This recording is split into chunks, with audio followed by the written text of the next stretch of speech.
지난주에 요한은 우리가 예수님의 십자가 사역에 동참을 하면 우리의 구원에 대하여 우리가 확신을 얻게 될 것이라고 했습니다. 그것은 하나님께서 그 십자가 사역을 하신 예수님께 구원을 주셨기 때문이죠. 그러니 그 예수님을 따라 우리도 그 십자가 사역에 동참하면 우리도 우리의 구원에 대한 확신을 얻게 될 것이라고 했습니다. 그리고 오늘의 본문으로 넘어와서 요한은 기도에 관한 이야기를 합니다. 먼저 14절 상관절을 한번 보시면 그를 향하여 우리가 가질 바 담대함이 이것이다 라고 합니다. 무슨 뜻입니까? 우리가 하나님 앞에서 어떠한 확신, 담대한 확신을 갖고 있다는 뜻이죠. 그럼 그게 어떠한 확신입니까? 14절 하반절을 보시면 그의 뜻대로 무엇이든지 구하면 들으실 것이라는 확신입니다. 즉 우리가 주님의 뜻대로 어떤 기도를 하면 주님께서 반드시 그 기도를 들어주신다는 것이죠. 그런데 여러분, 여기서 요한은 우리가 그냥 아무 것이나 기도한다고 하지 않고 그의 뜻대로 기도한다라고 하죠. 그럼 여러분, 우리가 주님의 뜻대로 구하는 것은 무엇을 구하는 것입니까? 그 앞에 13절을 지난주의 내용을 생각해 보시면 요한은 자신이 이 요한 1서를 쓴 것은 이 편지를 받는 자신의 공동체원들이 그들에게 이미 영생이 주어졌음을 알게 하려고 이 편지를 썼다고 했죠. 그럼 여러분, 지금 요한이 주님의 뜻대로 기도한다는 것은 무엇을 뜻합니까? 바로 그 영생을 구한다는 뜻입니다. 우리가 성령님의 인도하신 대로 그 영생을 구하면 하나님께서는 반드시 그 기도를 들으실 것이라는 뜻이죠. 여러분, 우리가 어떻게 주님의 뜻대로 기도할 수 있습니까? 여러분, 지난주에 요한은 성령이 우리에게 예수님에 대하여 증언한다고 했었죠. 그처럼 성령이 우리 안에서 우리를 기도하게 하십니다. 우리 안에 계신 그 성령님께서 기도하게 하실 때 우리가 주님의 뜻대로 기도할 수 있습니다. 그럼 여러분, 성령님께서는 우리를 위해 무엇을 기도하게 하실까요? 우리에게 가장 좋은 것을 주시기 위해 기도하게 하시죠. 그럼 그 가장 좋은 것이 무엇입니까? 바로 영생, 구원입니다. 반면 성령님은 우리에게 해가 되는 것을 구하게 하지 않으시겠죠. 그럼 우리에게 해가 되는 게 무엇입니까? 세상이 유혹하는 것들입니다. 금방 사라져버릴 이 세상의 부귀영화, 다른 이들 위에 서려는 욕망, 좀 더 편하고자 하는 나태함 등 성령님께서는 우리로 하여금 그러한 것들을 구하지 않게 하실 것입니다. 그럼 여러분, 만약 우리가 그러한 것들을, 세상 것들을 위해 기도하면 그 기도는 성령께서 인도하시는 기도입니까? 아니겠죠. 그것은 하나님의 영이 아니라 적 그리스도의 영이 기도하게 하는 것입니다. 그러니 우리는 우리가 기도할 때 그 성령의 인도하신 대로 우리가 기도를 하는지 아니면 적 그리스도의 영을 따라 기도하는지를 잘 분별해야 할 것입니다. 그럼 여러분, 우리가 그거를 어떻게 분별할 수 있습니까?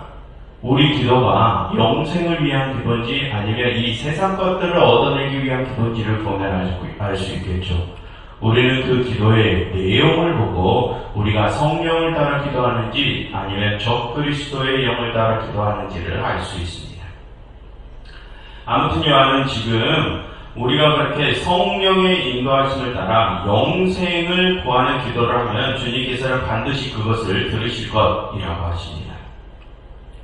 그런데 여러분, 다음 15절을 보시면 우리가 그렇게 성령의 인도에 따라 무엇이든지 구하면 우리가 그에게 구한 것을 얻은 줄로 또한 아느니라 라고 하죠. 여러분, 성령의 인도에 따라, 여기서 성령의 인도에 따라 무엇이든 구한다는 것의 의미는 이따 16절에 가서 나옵니다. 그러니 그거는 잠시 뒤로 두고 15절 하반절부터 보겠습니다. 거기서 요한은 우리가 무엇이든지 구하면 그것을 얻은 줄로 알게 될 것이라고 하죠. 무슨 뜻입니까? 여러분, 여기서 요한은 우리가 무엇이든지 구하면 그것을 우리가 미래에 얻게 될 것이라고 말을 하지 않고 우리가 무엇이든지 구하면 그것을 우리가 이미 얻은 줄을 알게 될 것이라고 합니다. 즉 우리가 어떤 기도를 하면 우리가 기도했던 그것을 우리가 이미 얻었다는 것을 확신하게 될 것이라는 의미입니다. 그것은 지난주에 요한이 했던 말과 동일하죠. 여러분, 지난주에 요한은 우리가 예수님을 믿으면 우리가 영생을 얻게 될 것이라고 말을 하지 않고 우리가 예수님을 믿으면 우리가 이미 영생을 얻었음을 확신하게 될 것이라고 했습니다. 그와 같은 맥락입니다. 우리가 성령님의 인도하심에 따라 어떤 좋은 것을 기도하면 그것을 우리가 이미 얻었음을 확신하게 될 것이라고 합니다. 즉 하나님께서는 우리가 기도하기 전에 우리에게 이미 그 좋은 것을 주셨다는 것입니다. 그것을 우리가 기도를 통해 깨닫게 될 것이라는 뜻이죠. 여러분, 그처럼 기도란 하나님께 내 필요를 구하는 것이 아닙니다. 내 필요를 구하는 것이 아니라 하나님께서 우리에게 필요한 가장 좋은 것을, 그 영생을 이미 주셨음을 확인하는 도구가 기도입니다. 그러니 우리는 그 기도를 통하여 그 확신을 가짐으로써 온전한 평안을 얻는 것입니다. 그 기도를 통하여 얻게 되는 그 온전한 평안은 이 세상 것들이 주는 잠깐의 거짓 행복이 아니죠. 그처럼 우리는 여기서 그렇게 기도의 목적에 대해서 다시 한번 생각해 볼 수 있습니다. 아무튼 요한은 우리가 성령님의 인도하심에 따라 무엇이든지 구하면 우리가 그것을 이미 받았음을 확신하게 될 것이라고 합니다.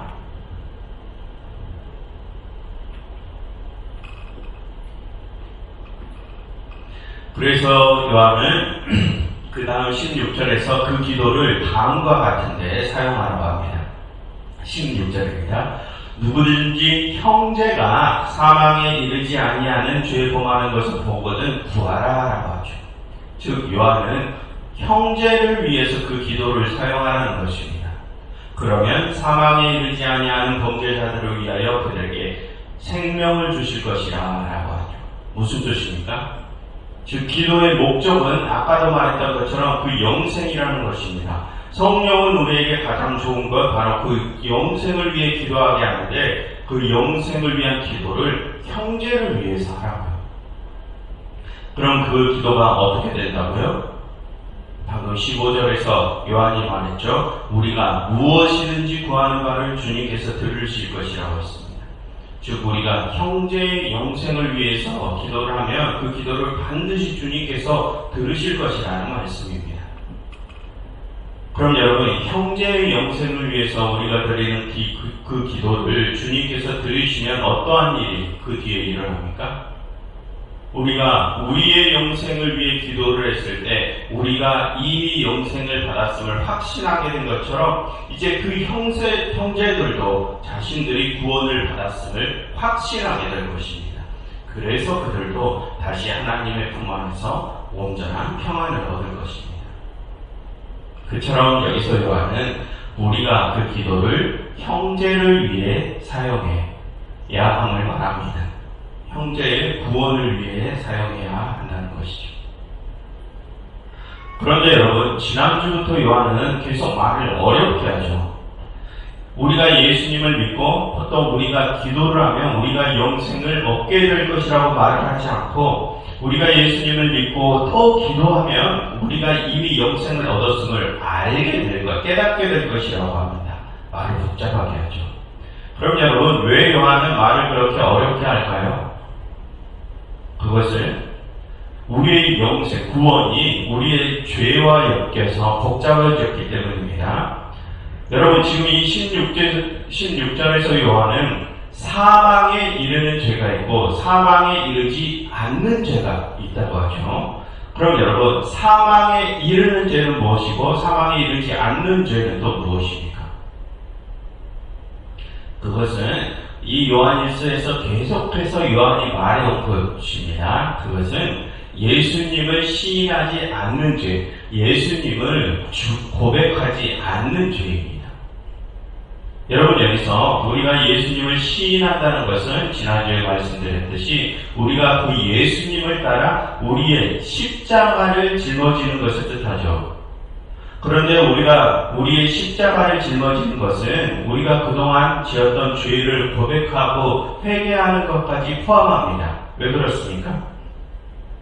예수님의 그 십자가 사역은 회개하고 천국이 가까이 왔음을 인정하는 것부터 시작하기 때문입니다. 그러니 결국 여기서 요한이 말하고자 하는 사망에 이르는 죄는 우리가 그동안 내가 지었던 죄를 고백하지 않고 또 그 죄에 대하여 돌아서지 않는 것을 의미합니다. 여러분 17절을 보십시오. 요한은 모든 불의가 죄라고 말하죠. 무슨 뜻입니까? 원래 우리가 저지른 모든 불의한 행위들은 다 사망에 이르는 죄라는 것입니다.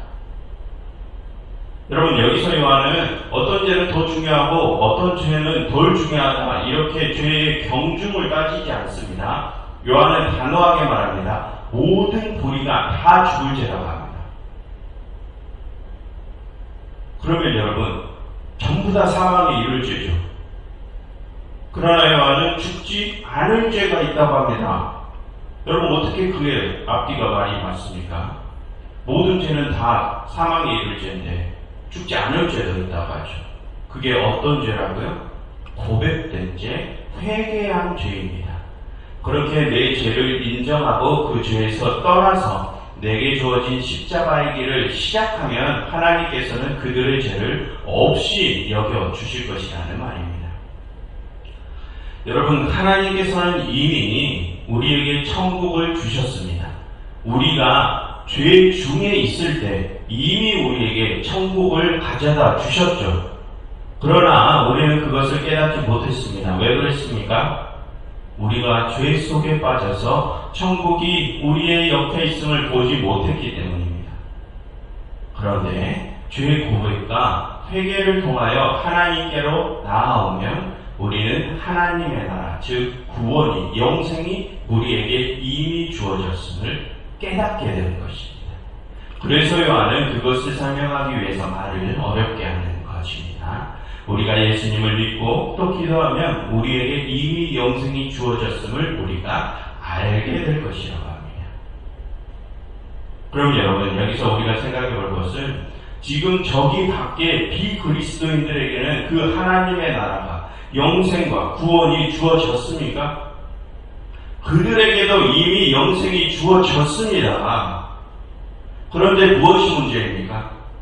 그들의 죄 때문에 아직 눈이 가리워져서 그것을 깨닫지 못하고 있다는 것입니다. 그래서 요한은 말하는 것입니다. 그들이 자신들에게 이미 영생이 주어졌음을 깨닫게 하기 위해서 우리가 그들을 위해서 기도해야 한다고요. 오늘 요한은 그것을 말하고 싶은 것입니다. 여러분 예수님께서는 하나님의 나라가 이미 우리에게 가까이 왔다고 말씀하셨습니다. 우리가 죄 중에 있을 때 이미 우리 모두에게는 하나님의 용서와 구원이 기다리고 있었죠. 그런데 아직 그것을 깨닫지 못하고 있는 우리 형제들이 있습니다. 그들은 그것을 깨닫지 못해 계속해서 죄악의 구렁텅 위에서 빠져나오지 못하고 있죠. 그러니 여러분 그들을 위해서 우리가 기도를 해줘야 합니다. 기도는 그것을 위해서 주어진 능력입니다. 주님께서 우리에게 그 기도의 능력을 주심은 이 세상에 죽어가는 이들에게 영생을 주기 위함이십니다. 그러니 그 큰 능력을 지닌 기도를 형제의 생명을 살리는 데 사용하시는 여러분들이 되시기를 바랍니다. 여러분 이 시간 이렇게 함께 기도하면 좋겠습니다. 하나님 저희가 성령께서 인도하시는 대로 기도하게 해주세요.